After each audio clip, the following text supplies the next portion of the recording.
Hello, everybody. My name is Judy Cobb, and I'm going to recite an original poem that I presented in Elko, Nevada at the Cowboy Poetry Convention.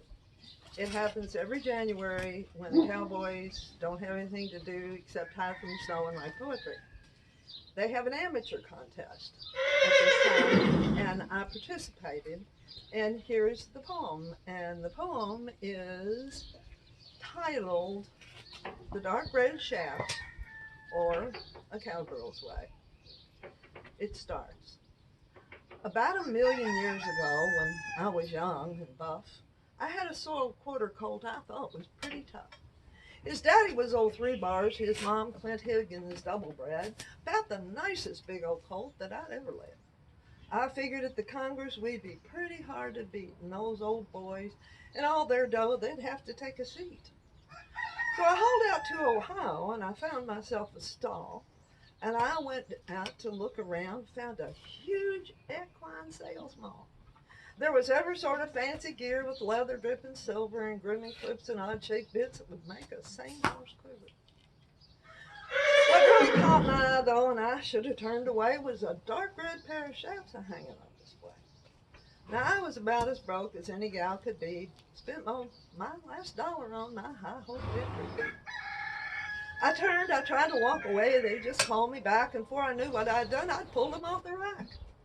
It was then that I decided they were there to bring me luck. With those shafts wrapped around his cinch, that pony wouldn't buck. Well, we rode into that great big ring, my horse, my shafts, and me. He did everything I asked. Oh, he'd have climbed a tree.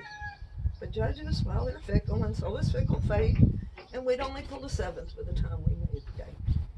Now, there'd be no prize money to pay for those dang shafts, and I would have to face my man with my financial woes. There'd be no money to pay those shafts. There'd be no winner's face aglow. Whoops. All right, I'm trying. Anyway, so we trailed out of home all tired and sore with nothing much to show. No great grand prize, no winner's face aglow. But what I did have in my truck beside my sorrel horse was a nasty load of that old stuff that preachers call remorse. I'd had to tell my sweetie I not only didn't win, but that hard-needed money had been spent on red-fringed sin. I really couldn't tell him, just couldn't blurt it out.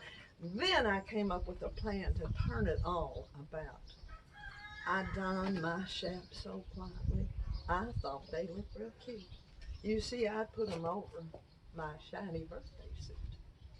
The smile that came upon his face told me all was not lost, and that was 50 years ago, and he never asked their cost.